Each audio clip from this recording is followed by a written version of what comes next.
On retrouve tout à l'heure pour le rappel des titres et pour la revue de presse. Pour l'instant, c'est le débat du Grand Soir 3. Mariage pour tous, était-ce le bon moment pour lancer la réforme? Mes invités ont évidemment des avis partagés, même opposés. Eh bien, ça tombe bien, hein, parce qu'on aime ça dans le Grand Soir 3. Autour de la table, et donc pour inaugurer cette table de débat, merci à vous d'avoir répondu à notre invitation. Tout d'abord, Frigide Barjot, bonsoir. Oui, bonsoir. Vous êtes la porte-parole de l'association La Manif pour tous. Avec moins de voix après la manif d'hier. Vous avez trop crié hier. Hervé Mariton, député de la Drôme et porte-parole pour le groupe UMP. Bonsoir. Bonsoir. Vous étiez aux côtés de Frigide Barjot hier. Vous avez crié, vous avez perdu votre voix? Je garde ma conviction. Très bien, parfait. Vous allez nous la donner, votre conviction. Jean-Pierre Michel, bonsoir. Bonsoir. Vous êtes le rapporteur au Sénat de ce projet de loi et donc pas tout à fait d'accord avec celle et celui qui sont en face de vous. Emmanuel Todd, bonsoir. Bonsoir. Vous êtes historien, démographe. Vous venez de publier avec Hervé Lebras Le mystère français aux éditions du Seuil. Alors avant de lancer le débat, je vous propose d'écouter ou réécouter quelques courtes réactions recueillies hier dans la manif. Pour défendre le papa et la maman de mes enfants et de mes petits-enfants et qu'ils soient toujours là. Pour défendre tous ces enfants qui ne vont pas avoir soit de père, soit de mère, pour qu'ils aient tous la chance de, comme moi, connaître mon père et ma mère et être élevés par eux. On n'a rien contre les homosexuels, on a d'excellents amis homosexuels, mais deux homosexuels ne pourront jamais faire un enfant. Alors Jean-Pierre Michel, vous avez entendu cette dame à l'instant, hein, nous n'avons rien contre les homosexuels. C'est la position de beaucoup de gens dans cette manifestation et je sais que vous ne les croyez pas. C'est ce qu'ils disent. Et pourquoi ne les croyez-vous pas? Je ne les crois pas parce que quand on ne veut pas donner les mêmes droits à tous les citoyens français, il y a quelque chose là-dessous. Voilà. Bon. Et donc je considère que ceux qui disent que les homosexuels n'ont pas les mêmes droits au mariage que les autres citoyens sont des homophobes. Ça, c'est un procès d'intention. Je le dis très clairement, c'est la même chose que mon voisin qui dit moi je ne suis pas raciste, mais ma fille n'épousera jamais moi. Procès d'intention et police de la pensée. Hervé, est-ce que je peux répondre s'il vous plaît, parce que Monsieur Michel m'accuse. Vous êtes en procès tous les deux. Voilà, parce que alors ils nous auront un procès. Pas nommément d'ailleurs. Bah si, monsieur. J'ai accusé la manifestation, mais on parlera de ça devant les tribunaux. Je suis la première concernée. Or, je suis celle qui est venue avec des homosexuels. C'est pas j'ai des amis quelque part très loin. Nous vivons ensemble, cher monsieur Michel, et c'est pour cela que vous ne pouvez certainement pas me traiter, moi, la fille à pédé que je suis, d'homophobe. Première chose. Écoutez, deuxième chose. Je ne sais pas si M. Mariton deuxième chose. Attendez. Dans sa manifestation, on en apprend de tout. C'est une grande première pour France. Pour eh ben oui, et oui. Alors si vous préférez pour le Grand Soir 3, c'est une grande soirée. Vous préférez gay friendly, eh ben on va dire gay friendly. Voilà. Si c'est très sérieux. Sur les droits. Monsieur, en ouvrant les droits au mariage, vous ouvrez les droits à la procréation. Comme deux personnes de même sexe ne peuvent pas ensemble procréer, bien évidemment que vous ouvrez, et l'Europe nous l'imposera, les droits à la procréation pour deux femmes par la PMA et par la GPA pour deux hommes. Vous savez très bien qu'aujourd'hui ça existe, qu'il y a de nombreux enfants qui vivent dans les maisons homosexuelles, monsieur, mais que pas ces enfants-là n'ont aucun droit, n'ont pas d'état civil, n'ont pas de nationalité, ils ne sont pas responsables de la façon dont ils sont venus. Frigide Barjot, on va écouter les arguments. Autrement, sans ouvrir le mariage, par l'union civile et des droits éducatifs. Par l'union civile, vous étiez contre le pacte il y a 15 ans. Mais monsieur, j'étais pas contre le pacte, monsieur. Ça n'est pas vrai. Monsieur Michel. Ne parlez pas tous ensemble, s'il vous plaît.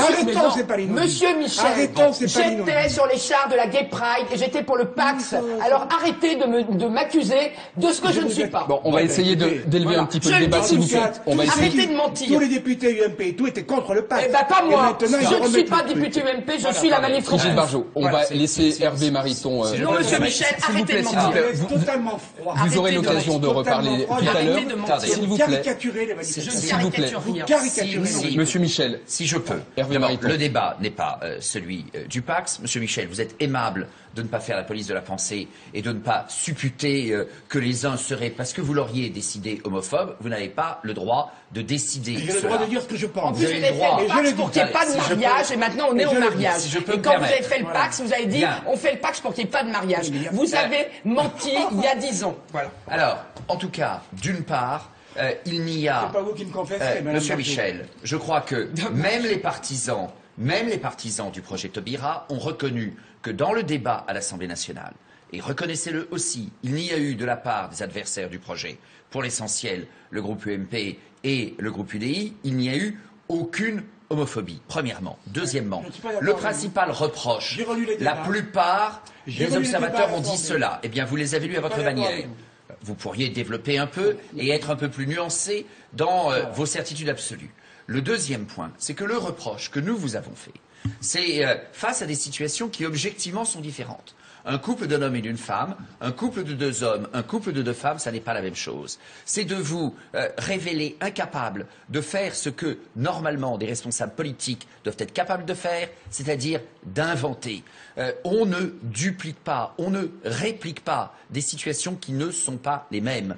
Quand on dit qu'il y a des situations différentes et que des situations différentes justifient des réponses différentes, la proposition que nous avons faite du contrat d'union civile, la proposition... Il y a 15 ans qu'elle a été faite, vous étiez contre. Non, monsieur. Comment? Non, monsieur. Vous ne sortez-moi des déclarations dans lesquelles j'aurais dit que j'étais contre. On ne va pas revenir sur vos déclarations des années précédentes. Je veux simplement dire que quand on a... Non mais attendez, moi j'aimerais... Ce sujet est un sujet important, sur lequel je crois que l'on doit avoir des positions plus attentives à ce que les uns et les autres disent.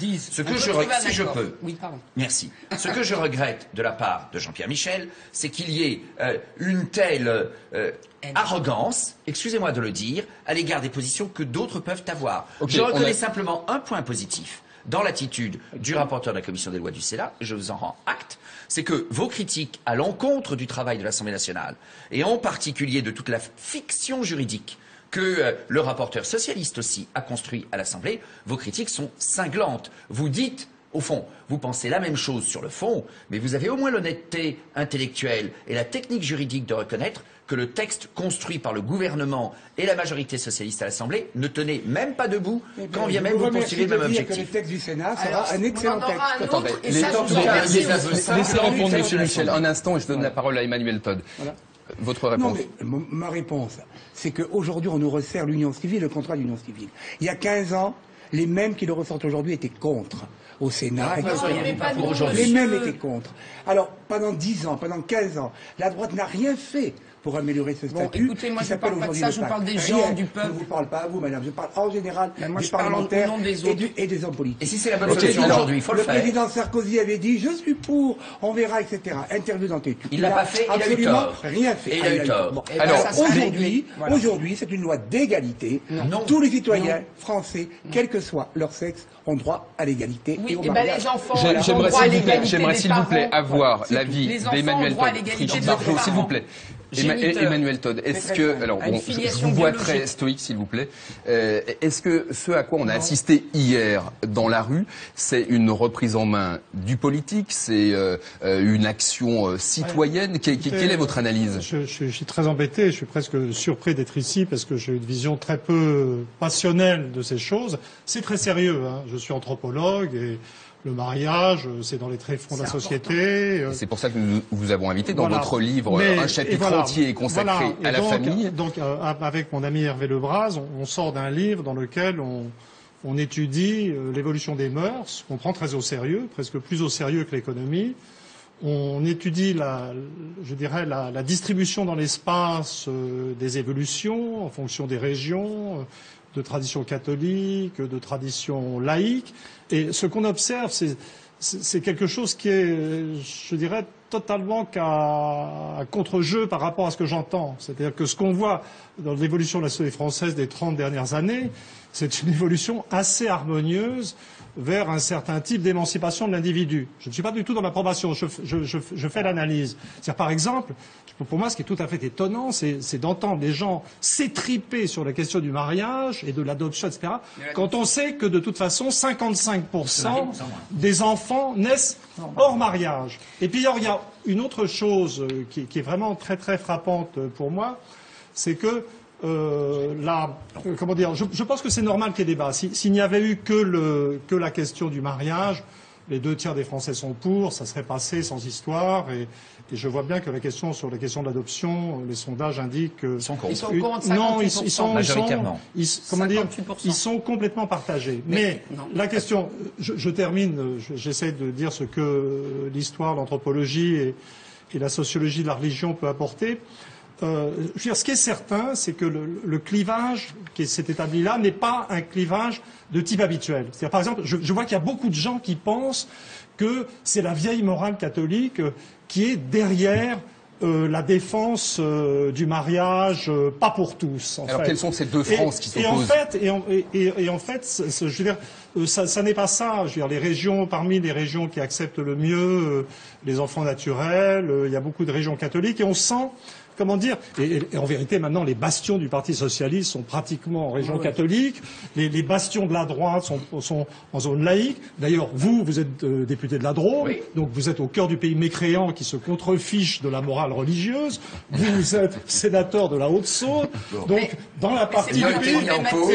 Et donc il y a un truc à contre-jeu, et je pense que ça explique en partie des phénomènes étranges de la manifestation d'hier. C'est-à-dire que la manifestation d'hier, pour quelqu'un qui est habitué à l'ordre et à la tradition catholique, est très très étrange par sa violence. C'est-à-dire il y a quelque chose, comment dire, une manifestation qui dégénère comme ça, c'est très particulier. Ça n'est pas typique d'une manifestation sur la famille. Alors, il me vient l'idée, d'un côté, je finis de donner mon avis, et puis ensuite vous pouvez reprendre votre séance, je dirais d'étripage. C'est-à-dire, d'un côté, je serais le premier à dire que c'est un problème tout à fait sérieux et qu'il y a des raisons pour qu'il y ait débat.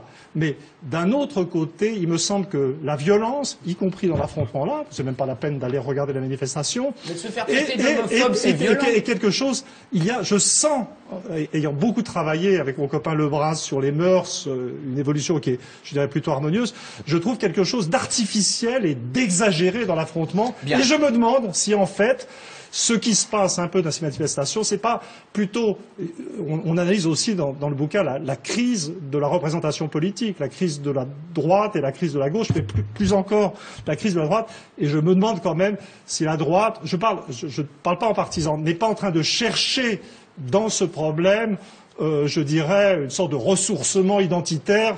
Parce qu'elle est très désarroisée. Il y a une chose qu'on reprochait. Attendez, deux petites secondes. On vient de parler de politique. Pardon, on vient de parler de politique. Moi, j'aimerais vous donner la réponse à la question. Ça va permettre d'avancer dans le débat, de ne pas tourner en rond. Nous avons posé la question à nos téléspectateurs et aux internautes. J'en parlais tout à l'heure via notre site France TV Info.